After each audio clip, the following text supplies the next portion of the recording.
Fetin'ny Pasika sy fivoahana an-drenivohitra, fiara enina amby telopolo amby zato isan'andro no mivoaka etsy amin'ny fiantsonana Makia. Tsena Pasika, miakatra ny vidin'entana, miavitsy ny mpanjifa.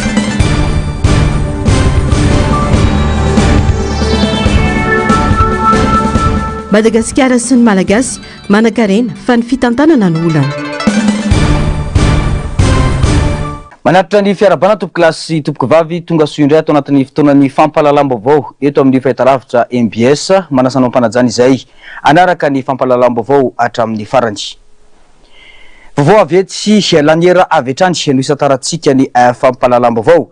Taorian'ny fiverenan'ny tany tamin'ireo mponina tetsy laniera nisy ny fambolekazona nataon'ny mponina teny antoerana ary miroso amin'ny famerenana tsikelikely ny tany amin'ireo tompony ny tompon'andraikitra amin'izao fotoana izao. Alina nefa nisy andian'olona tokony ho telopolo tanoany ny rongo basy sy ny sarotava tonga nanakorontana sy ny daroka ireo olona izay efa nanangana trano teny antoerana. Tato-baovao makasika izay hoentiny Narcisse Karazafy eo amin'ny sasina tsarany Mathieu Prince. Tokony tamin'ny 7 ora alina nisy andian'olona tokony ho telopolo isa tonga atety amin'ny tany no totofan'ny fitondrana teo aloha ety Laniera no pitehin'ireo andian'olona ireo ny trano efa naorin'ny mponina tsikelikely atao aorian'ny fiverenan'ny tany tamin'ireo tantsady ety antoerana. Nisy olona nefa tamin'ireo trano ireo ka sady namotika ny trano ireo andian'olona no nidaroka ireo mpiandry ny trano izay mbola andalam-panamboarana ny sasany. Tamin'ny sabata tamin'ny sivy sasany teo nisy andian'olona maheriherin'ny telopolo teo. Tonga dia niditra forcé zareo sady nisitona no namotika. No nampandolifiny dia izy namotika an'ilay trano sy namotika an'ilay panneau sy ilay zavatra rehetra tao anaty trano tao. Tsy fampiresahana tsisy ninona fa tonga dia avy avany zareo dia tonga dia namotika an'ilay trano manodidina teto sy ilay trano misy ahako. Panneau aloha anankiroa dia ilay moterana panneau zany ilay manome herinaratra makao no potika dia izay zavatra tao anaty rehetra tao potika daholo. Hatramin'ny tafo, hatramin'ny rehetrarehetra. Izay aloha ny zavatra tsy fantara satria ianao migarda fotsiny dia taitra tapoka ianao dia tsy mahafantatra hoe isy naniraka ve reto olona reto sa hamono sa hanao inona. Rehefa avy nandrodana ny trano iray voalohany ireo andian'olona dia nasesin'izy ireo narodana avokoa ireo trano avao naorina tetỳ antoerana raha ny fijoroana vavolombelona vehivavy iray no mibaiko ary samy manao sarotava avokoa ireo olona ireo. Inao ohatra tiandrefana zareo eny agnasinanina ary aminahy ery dia sady nandrodana amin'ilay trano efa nitsangana izy no na iny moa zany matory anatin'ny trano kely tao dia nibatainy niaraka tamin'ilay trano kely satria telagna iny tao. Dia navoaka ny tamin'izay rehefa niteny hoe niala tsiny tamin'izareo pikarama nay fa tsy misy zavatra fantatranay ilay izy. Dia navoaka dia sady nisitosotomy agny no nitakany. Dia mbola nazanony teo amin'ny arabe teo nay zany dia hoe tsy mahazo mandeha. Dia rehefa vita tamin'izay zany ny zavatra ny fanovitanany zay hoe navelana nandeha. Zay ny zavatra nisy taminay tela aloha satria taty andrefana dia nahy tery asinanana. Izy sy nitondra ninina misy eo amin'ny telopolo eo izy. Saritava ilay kagola ohatra naninza reo aby manontolo reo vehivavy ray fotsiny no nibaiko anazy hoe ity mbola izy. Dia niteny moa zany ilay bandibandy hoe ity ny farabanky sika dia avy dia niresiny ilay trano dia naongana efa niongana indroana izy ny tena hoe niazy fonizay hoe ho miala tsiny fa misy olona ato dia navoaka ny moramora moa zany ny voatao lisany. Nitondra fiara tsy mataho-dalana ireo olona ireo ary ny rongo basy raha ny fanazavana ihany. Manoloana ity tranga ity manao antso amin'ny fitondrana fanavaozana ireo tantsaha ety antoerana mba hijery akaiky sao mbola misy fandraisany amin'ny fanotofana ny tambarin'izy ireo izao zava misy izao.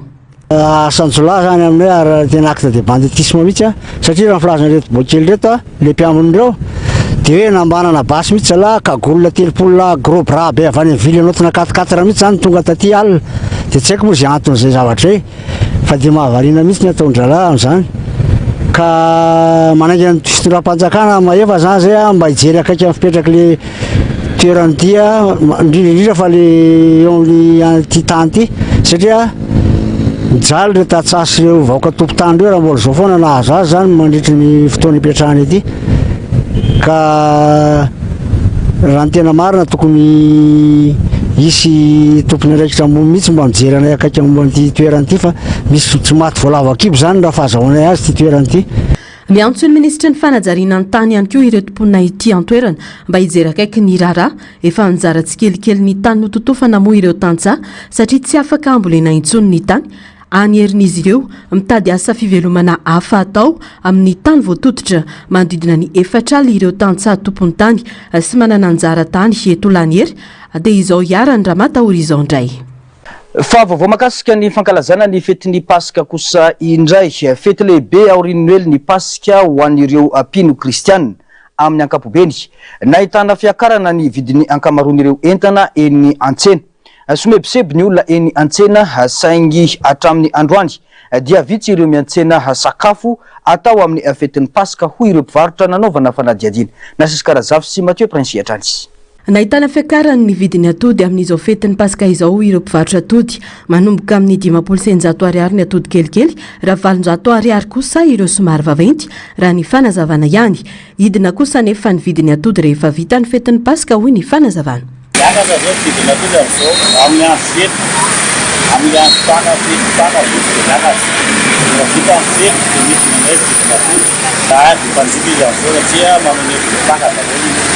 Mandidina ny 700 ariary kosa ny vidin'ny akoho fakana nofo na ny poulet de chair samy manana ny safidin'ireo mpanjifa saingy hatreto dia maina ihany koa ny tsena ny akoho fakana nofo raha ny fanazavana.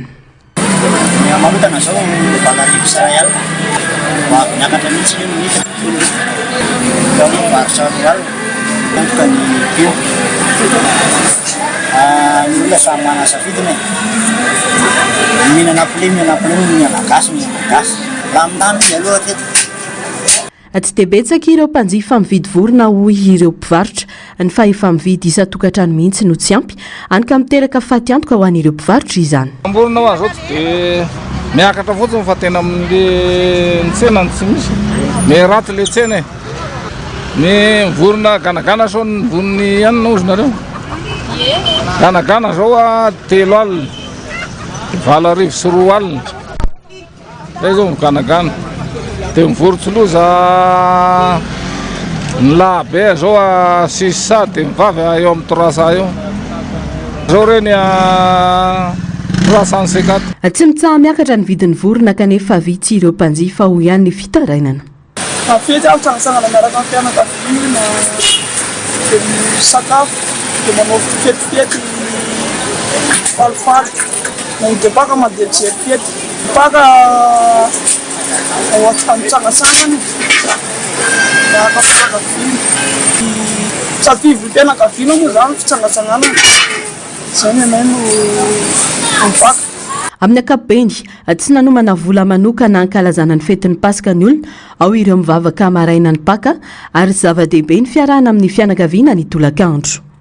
Lahatsy zany zay manombola ny larobia fa ny latsinay zay mitsangatsangana miaraka amin'ny fianakaviana mbola mbola manina any fa mety eo an-trano ihany na hoe voaboaka kely amin'ny tsy dia mandeha lavitra ny fety aloha tsy mijery fa hoe mampifaly ankizy angamba ny toerana ohatry hoe mba tsaratsara io ngamba moa hoe misy bidy hoe ngamba hoe tsy hoe ngeza be fa zay mahampy zay mba hoe ampifalifaliana ny ankizy moa fa somary mba aloha ny ankizy mifaly zany. Amin'ny mahafety azy dia zava-dehibe ny famalifaliana ny ankizy atao izay ampy ny vola am-pelatanana ho ihany ny fanamafisana. Fa mitomboisa ireo olona mivoaka ny renivohitra rehefa vanim-potoana ny Pasika toy izao. Antony maro no mahatonga izany raha ny fanadihadiana izay natao. Ao ny mba te hifety any an-tanindrazana eo ihany koa ireo te hiala amin'ny mahazatra lavalava raha teo ny farany herinandro. Raha ho an'ny ato fiatsonana maki andotam-penaka sy fasan'ny karana dia samy mitombo ireo fiara-miasa manao ny fitaterana miazo ireo lalam-pirenena amin'izao fotoana izao. Sary sindratsarany ary tanjona no taterana zay fampalalam-baovao izay. Eny amin'ny 30 nisan'ireo fiara-mianga isan'andro ho an'ny eto amin'ny tobo fiatsonana maki andotam-penaka amin'izao. Raha ny fanadihadiana nahitana fitombony olona miala ny renivohitra tato anatiny 3 andro. Ankoatra ny lalam-pirenena faha-7 dia ny lalam-pirenena faha-4 miazo an'ny Mahajanga no betsaka mpandeha. Ho an'ny eto amin'ny tobo fiantsonana maki andotam-penaka zany dia eo amin'ny 136 eo zany zao nisan'ny fiara miala eto amin'ny tobo fiantsonana dia Mahajanga no betsaka indrindra. dia manaraka ny RN2 Thomasina dia RN1 dia RN6 RN1 moa zany tasy APF sy ny any dia ny RN6 atoka tamin'ny maly tao anatin'ny 3 jours zany zay mba hoe mba misy an'izay fahafenona zay zay natonga le taux niakatra teo ary ny miverina aloha zany tsy maintsy amin'ny semaine ambony satria makany daholo ny olona zao dia ny fiara raha tsy maintsy miandry kely any 2 jours 3 jours mety après fety mihitsy zay vao miakatra indray ka ianao koa ne rehefa makany tsy afaka hoe tondra fiara miverina vide fa tsy maintsy miandry ianao fahafenona dia nefa vitsy zao no miakatra dia mazava ho azy tsy maintsy mijanona zany zao dia anisan'ny mankaka ane satria eo ny déplacement ny mpamily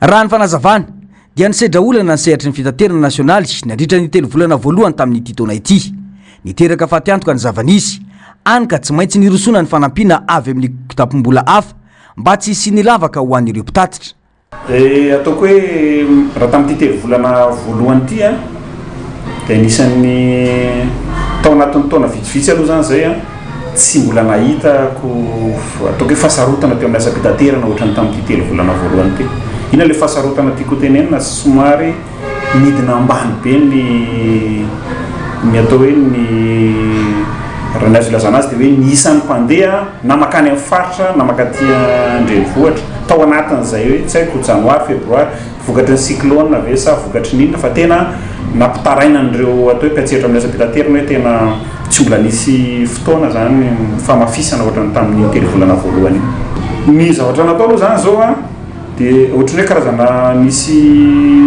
zany raha nisy zay manque à gagner zay dia nisy ny filet de sécurité mafetsoka azy zany hoe fanampiana aloha an'ireo anay ato anatiny avy amina atao hoe tahirim-bola findramam-bola sy ny sisa nanampiana aloha nanatsemana an'ireo banga ireo mba ahafahan'le asa mpitaterana mitraka kely hiatrehana nyity haute saison ty zay koa zany zao no zavatra hoe mieritreretina natao mba tsy hoe latsaka tena anaty antsana be le siapiareo miantsony amin'ny fanajana hatrany ny fepetra amin'ny feny fifamoivozana ireo tompona andraikitra eo anivo ny tompo fiantsonana Makianto Tapenaka na dia eo aza ny fitsiriana mialohana ny fiangana fepetra izay tsy maintsy arahana hoy ny fanazavana voalohany ny tsy fandehanana mafy loatra faharoa ny fisongonana mampidi-doza zany hoe tsy hitanao akory ny aloha nefa ianao mandeha misongana ary ny fahatelo ny tsy fandraisana zava-pisotro mamamo sy madomelona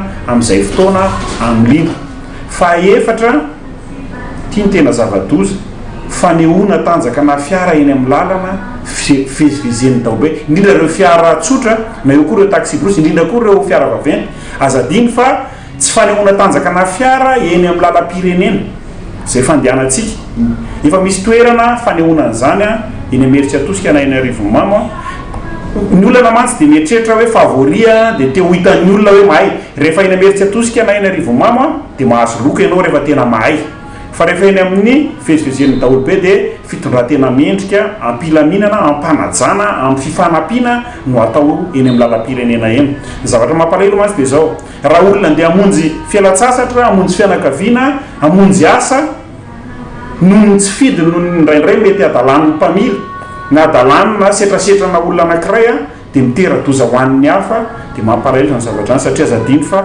sarobidy ny aina ary ny aina ny ambony indrindra ka dia mampalahelo zany zavatra any indraindray mety hitondra takaitra mihitsy aza ny olona anankiray dia manentana antsika mpamily foana re za re tompoko ampahendrena ny familiana rehefa ambony familiana dia aloha ampahamendrena ampahendrena satria miankina amin'ny ain'olona le asa mpamiliana zay ataontsika samy mandray fepetra mitovy amin'izao ireto fiatsonana misy eto Antananarivo ary anisan'izany ny eto amin'ny fiatsonana Fasany Karana ny tanjona hoy ny fanazavana dia pasika herendoza no atrehana amin'ny titona 2024 ity fa ireo lalam-pirenena lehibe toy ny lalam-pirenena voalohany ny lalam-pirenena faharoa ny lalam-pirenena fahatelo ny faefatra ny fahafito ary ny lalam-pirenena faha-80 izany hoe ny bypass no tena ifantohan'ny fanaraha-maso ny foibe ny fitsarana fiarakodia amin'izao fankalazana ny farany herinandro ny pasika izao ankoatrany fanapariana zany manerana ny faritra maro manerana ny anosy hojerena akaiky ny tsy fahatomombana ny fiara sy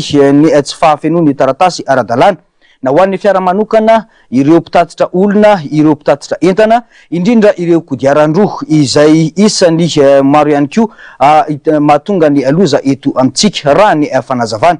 Tato bavao ny Narcisse Karazafy eo amin'ny Sarsindratsarin'ny Mathieu Prince. Matety mpiseho ny loza ampifamovozana rehefa fety toy izao no mafisy ny mpisehatra amin'ny fifamovozana fa tsy miaraka mihitsy ny zava-pisotro misy alcool sy ny familiana moto sy fiarakodia ampianarina ny amin'ny sekoly fianarana familiana fiarakodia sy kodiaran-droa fa mila mandefitra na ny mpampiasa lalana na ny mpamily fiara na ny mpitondra kodiaran-droa ny mpitondra bisikileta ary indrindra ireo mpandeha tongotra hoy ny fanazavana. Dia rehefa mahatsiaro tena zany hoe nisotro dia tokony tsy mandray volant zany na mitangina moto na mandeha bisikileta fa io koa misy koa ny olona hoe na bisikileta ary mety dia tsy maninona satria bisikileta fa mitera-doza tompoko. Dia ho an'ny mpamily manokana zany raha malala ilay olona mifamoivoy be eran'ny tanàna sy bisikileta azy moto azy dia ilay mba fampiasana an'ilay fitaratra reto ilay fijerena ilay rétroviseur. Io zany rehefa mba hoe ikisaka kely ianao nakavina kavanana dia mba engavina mba hoe izay moa fampianarina foana ty ampianarina zany fa fotoana zany zao satria be dia be ilay olona dia mandeha avany ilay moto na ilay bisikileta avato nefa misy olona ianao mialohan'ny ikisaka kely iny tokony mijerengana aloha dia tsy hoe mpamily ihany koa ny afarana fa na mpandeha tongotra ihany koa zany dia tokony mba mifandefitra zany ny tena marina.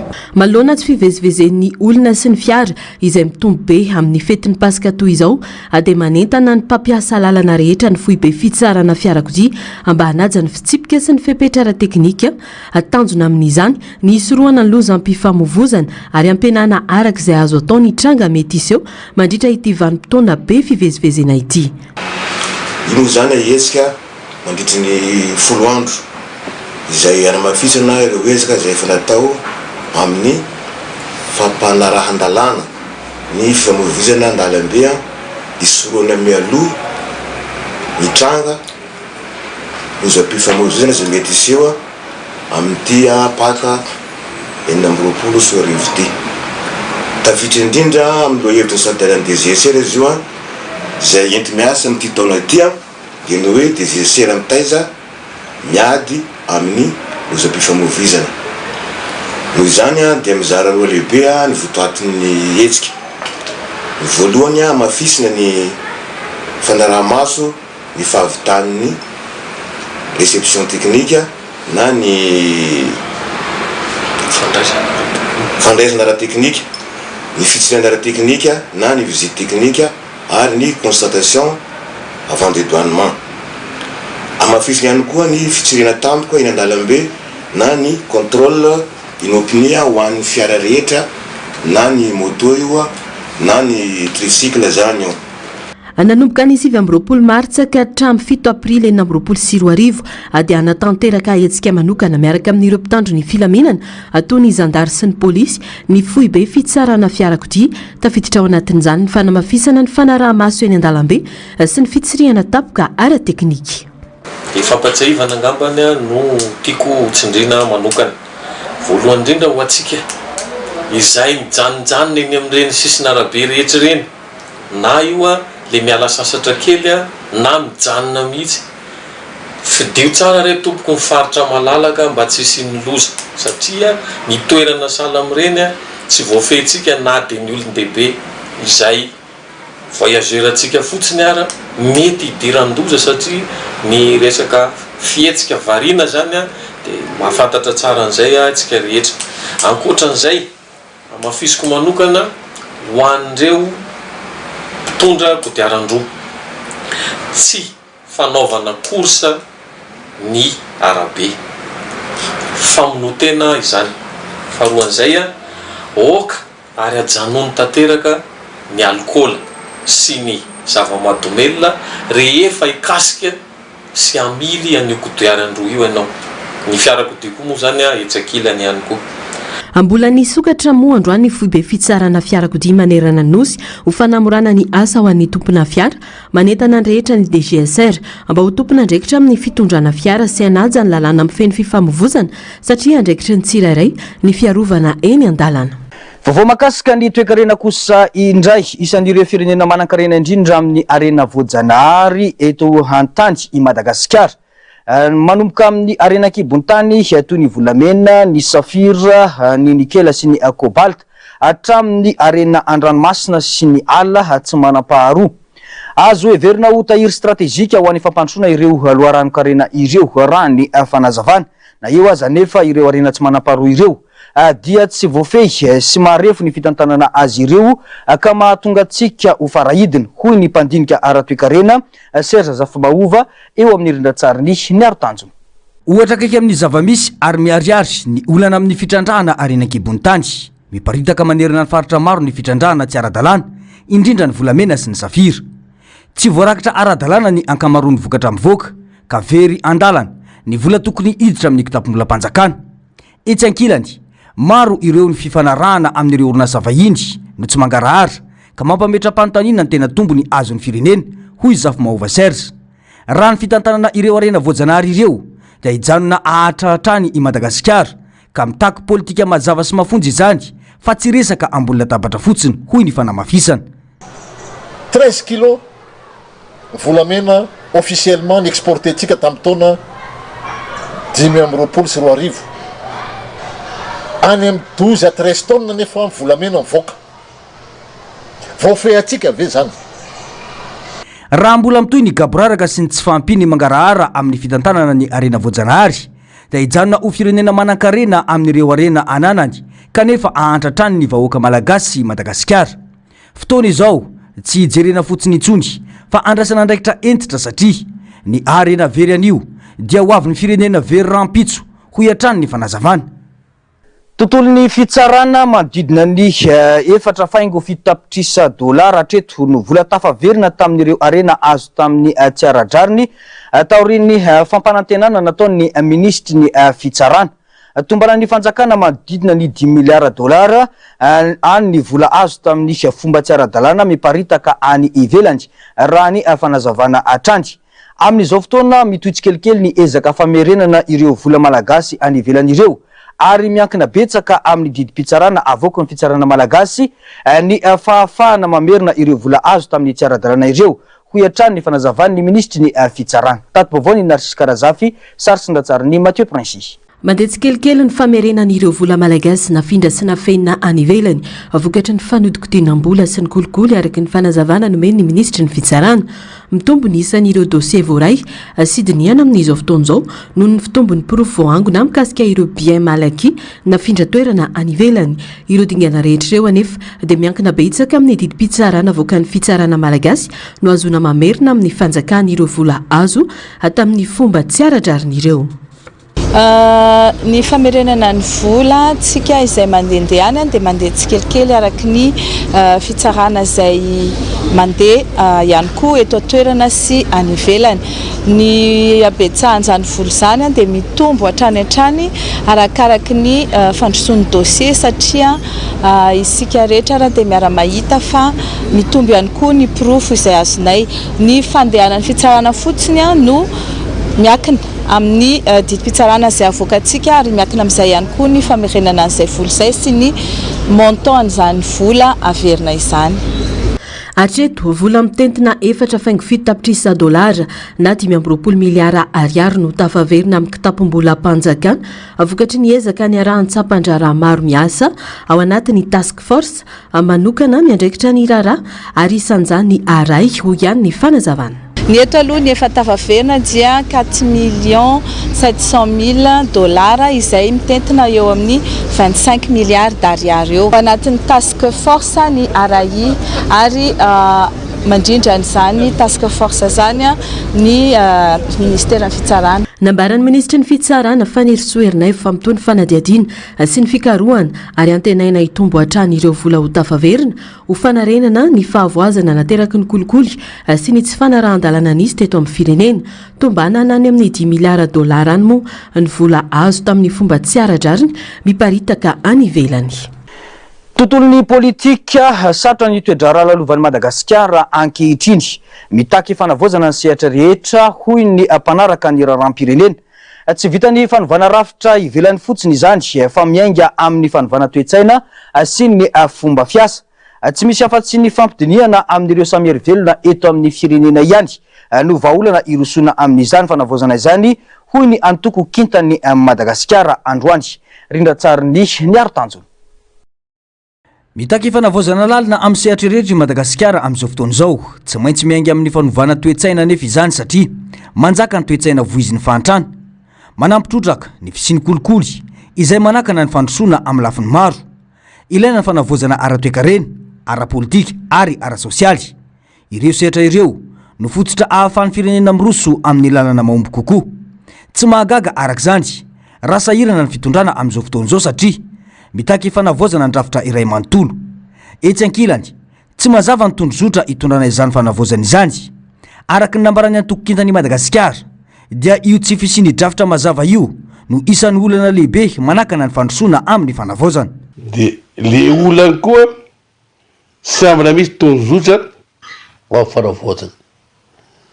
Sy mbola misy zany hoe izao ny lalana indesitsika amin'ny agnatanterahana ty fanavozana ty. Fa amin'ny lampanorenana sy fandray amin'le fanavozana indesanao amin'ny firenena. Ny lalam-panorenanao any fa tsy afaka indesanao an'le fanavozana satria mifanipaka be amin'le politikinao le lalagny amin'ny lalam-panorenana. Zay ny tena olana io ny efa mamoaka didy ny président république, président ny fanavozana nefa ny lalam-panorenana sy za fa président république. Tena mifanipaka zany. Tena io lalam-panorenana io zany tokony ho hisy débat, ho hisy tombozotra zany tokony hivory ny mpanao politika. Asika zao zany misy an'izany tetezamita ta constitutionnel zany. Aiza koa isan'izany. Misy intérimaire. Aiza koa misy intérimaire. Izay ny mampanahirana ny fanavozana io zany misy freinage io. Misalasala ny fitondrana amin'ny fanaovana fifanarahana amin'ireo mpanao politika. Ny fiaraha-midinika sy ny fifanarahana ihany nefa no lalana ahafana mampilamina ny firenena sy mampandroso azy. Miteraka fanontaniana arak'izany ny tsy iroson'ny fitondrana amin'izany dingana izany raha toga everina fa anisan'ny vahaolana lehibe ho an'ny filaminana sy ny fampandrosona ny firenena ny fampidiniana ho iatrany ny fanehoan-kevitra. Anareo mpanao politika hitady place aveo horavanana agnatin'ny maire-pirenena de hitady any place io izy ravanana sagny misy ny olana. Raha izay ve hitanao fa andehanany fanavozana, iny sy idiranao amizay. Manenga ny premier ministre sika zao dia article 54. Nefa ny majorité rao dia mbola Andry Rajoelina. Taiza ny boany io premier ministre io. Taiza ava aiza.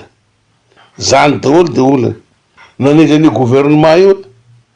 Gouvernement iza io. Gouvernement tena fanavozana maro ve ava tena pitolona ve io gouvernement io. Ary zay mahatonga ny président Marc Ravalomanana io aveo satria hitan'izany zavatra zany. Ny fanavozana tena izy sy maharitra dia tsy maintsy miainga amin'ny firaisan-kina, drafitra mazava ary finiavana iombonana. Fanamby lehibe andraikitra iombonana miandry ny Madagasikara sy ny Malagasy izorana amin'ny lalan'ny fampandrosoana sy ny fanavozana tena izy ho iatrany ity mpanao politika ity. Eo amin'izay tontolo ny politika izay iatrany miamafy ny feon'ireo mpitolona sy ny vondrona mitaky fanovana eto Madagasikara. Isan'ny fitakina ataon'izy ireo raha ny fanambarana androany ny fandravana ireo andrim-panjakana misy amin'izao fotoana izao. Manome 27 ora ny fanjakana arak'izany ireto mpikambana eo anivon'izy an'izay sy ny vondrona mpitolona ireto. mampatsiahy ny vahoaka malagasy sy ny filohan'ny fanavozana ireo mpanao fanambarana fa niarantolona teny an-kianja izy ireo ka mitaky ny fanajana ireo fifanarahana sy ny vina ny fampizarana nandritra izany tolona izany. Rindra tsara ny niara-tanjona no hitaterana izay vaovao izay. Vonina anoana sy anampy ny fitondrana amin'ny fanatanterana ny fanavozana ny GNZ sy ireo vondrona mpitolona saingy mitaky ny fanajana ny fototry ny tolona izy ireo. Anisan'ny teboka lehibe napetraka ny fanakianana maivaivay ny rafitra teo aloha indrindra ny andraikitry ny anteny mera-pirenena izay lazain'izy ireo fa tompon'antoka tamin'ny fanomezana vana ny fanodikodinana ny vola mitentina anarivony miliara ariary. Voalaza ihany koa fa mbola misy vola hafa toy ny siada izay tsy tafiditra ao anatin'ny tarehimarika voalaza. Malona izany mitaky ny fandravana ireo an'ny mpanjakana rehetra nisy ny tanora GNZ Madagasikara ofisialy sy ny vondro ny mpitolona. Mampatsiahy vahoaka malagasy sy ny filoha fanavozana izahay fa niara-tolona teny an-kianja isika. Mankasitraka ary vonina anampy izahay araka ny fanarahana teny an-kianja. Ao anatin'ny antony ny divatsika ny fandravana ny androm-panjakana rehetra nisy indrindra ny anteny mera-pirenena izay tompon'antoka amin'ny fanomezana vahana ny fanodikodinana ny vola mitentina 4,000 miliara ariary. Mbola tsy tafiditra ao anatin'io ary ny vola nisy ady. Noho izany mitaka ny fandravana ny androm-panjakana rehetra izahay indrindra ny anteny mera-pirenena ao anatin'ny 2,70 ora ary manome toky anao Andriamatofolo fa vonina izahay vahoaka malagasy manerana nosy anoana sy hiaro anao rehefa raisinao izay fanapahan-kevitra izay. Takinay ny ampijorona ny Assemblée Constituante izay misy tanora mpitolona 570 isanjato ary ny Conseil des Sages ahitana ny ray aman-dreny ara-pinoana, ny ara-drazana, ny olobe maro samihafa, ny OSC ary ny mpitolona anaty Assemblée Constituante. Fanamafisana ara-dalàna ny fitakiana. Marihana fa ireo fitakiana rehetra ireo dia amafisina ao anatin'ny protocole d'accord antsoratra izay hifanarahana amin'ny Prime Ministre sy ny filohan'ny fanavozana mba hiantohana fa tsy ho adino ny feon'ny tanora sy ny mpitolona ary ny vahoaka malagasy iray manontolo ary mba hahazahoany sehatra amin'ny fananganana ny hoavin'ny Madagasikara. Raha tsy ahivina taorian'ny fanambarana nataon'ny GNZ ka nanomezan'izy ireo ny 2,70 ora andravana ny gouvernemanta teo aloha no nitranga ny faharavany gouvernemanta Eritsalama ka nahatonga ny gouvernemanta vaovao mijoro ankehitriny. Andrasana arak'izany ny toy ny raharaha. Fotoana izao ananganana firaisan-kina vaovao hialana amin'ny fizarazarana ary anombohana fanavozana tena izy hoy ny olona teo aloha vaovao Benjamin Androany. Fanavozana miainga avy amin'ny fototra ka mitondra ho amin'ny hoavy iombonana sy maro toerana ho an'ny Madagasikara hoy ihany ny fanehoan-kevitra.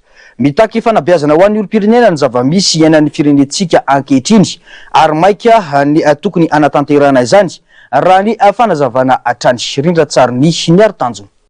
Mbola lalipaka ao anatin'ny fiarahamonina malagasy ny voka-dratsy ny politika zarazara ho anjakana nentin'ny fanjanahantany. Tsy vitany hoe nandravany firaisan-kina sy ny maizy azy antsika malagasy izany fa mbola mitohy ka miteraka fizarazarana ara-tsaina sy ara-politika mandraka ankehitriny. Isan'ny sakana lehibe maloha itohina ny fananganana firenena mirindra sy matanjaka io toe-tsaina io. Ny fandimby hatrany ireo fitondrana teto amin'ny firenena ary ankehitriny dia miatrika dingana vaovao i Madagasikara izay miroso makany amin'ny Repoblika Fahadimy. Tsy mora nefa ny lalana satria mavesatra ny lovana velany tantara, tsy fampitokisana lalana eo amin'ny mpitondra sy ny vahoaka, rafitra marefo ary olana ara-sosialy mianaka hoy ny fanazavana.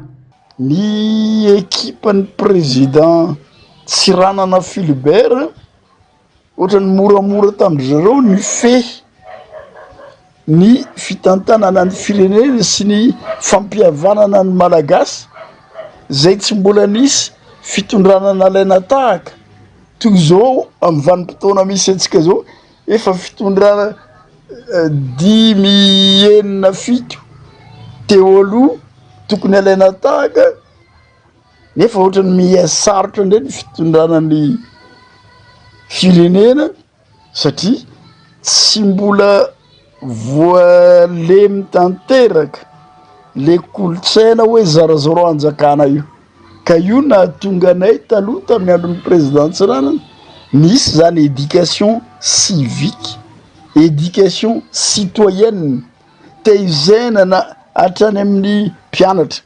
Le fitehizaina ohatran'ireny zao tsy ampy fa ny rehetrarehetra atosika samy maka ho azy.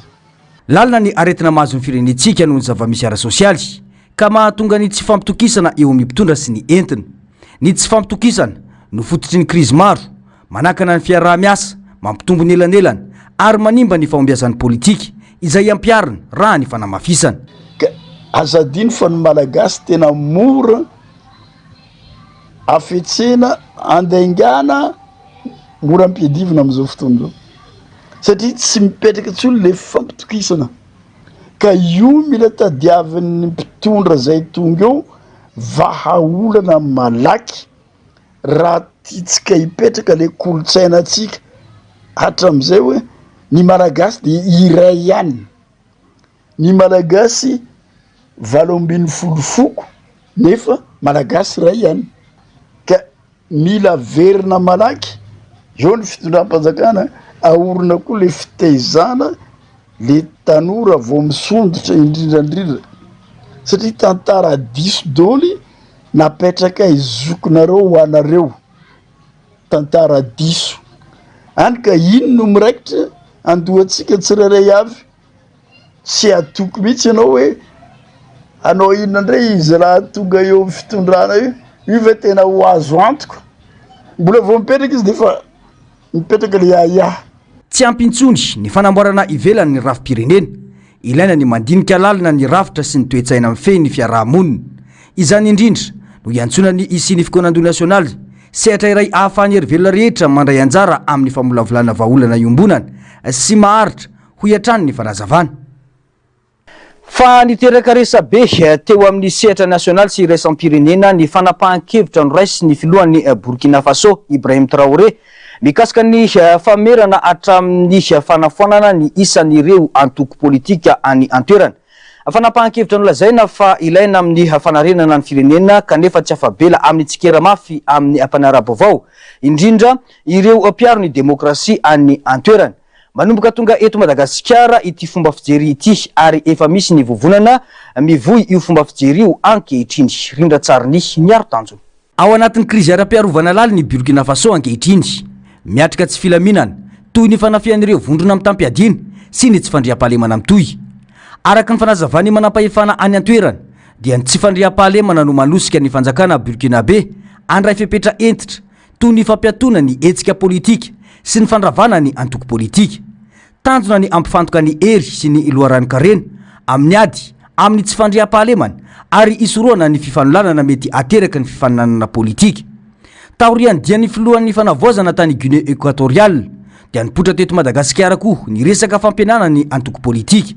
Misy fahamarina ny zava-misy saingy tokony hitandrina sy ametraka paikady mafonja ny malagasy ahatongavana amin'izany isoroana ny olana eo amin'ny samy malagasy indray hoy ny mpanao politika.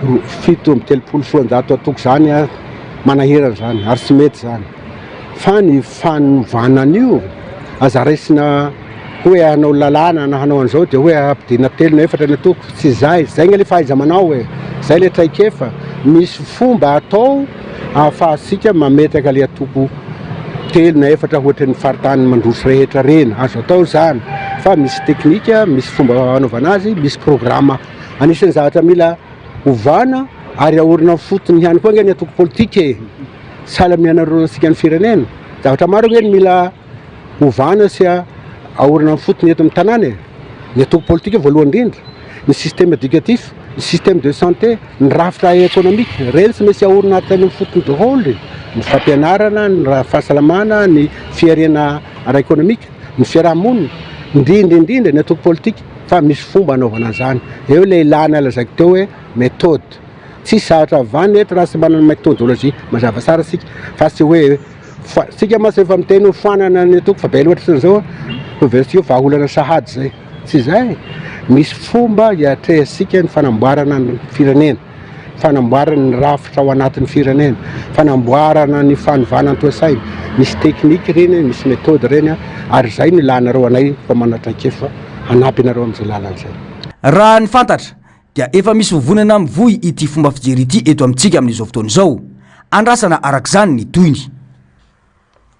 Fa fotodrafitrasa fitehirizan-drano mahazaka rano hatrany amin'ny 300 metatra toratelo no napetraka teny Ankatso ny herinandro teo anampina ny famatsiana rano ho an'ny sampana mpamonjy voina raha sendra misy aitrano eto Antananarivo renivohitra. Tanjona ny anamorana ny asa raha sendra misy ny voina lehibe hoy ny lehibe ny sampana mpamonjy voina eto Antananarivo indrindra ao amin'ny boriboritany faharoa. Natsesika Razafy sy Mathieu Prince no mitatitra ny Antsipriana izay. Isan'ny olana fototra amin'ny famonjena aitrano ny fitaritana rano amin'ny toerana maro eto andrenivohitra ny ampiray ny famatsiana rano ho an'ireo fiara lehibe mpamonjy voina famonoana afo amin'ny tranga firehetana eo anivon'ny boriboritany faharoa. Napetraka eny Ankatso ity fitehirizan-drano mazaka rano 300 metatra toratelo ity tanjona ny anamorana sy anafainganana ny asa vonjivona raha sendra misy tranga firehetana hoy ny commandant Ralay Voanoro Erika Olivier lehibe ny sampana mpamonjy voina eto Antananarivo renivohitra. Tsy natao an-drano fisotro na omena ny mponina manodidina ity fotodrafitrasa fitoeran-drano ity fa rano natokana ho an'ny tranga firehetana irery any. Inona moa no tanjona, inona ny tombotsoa azo amin'ilay izy?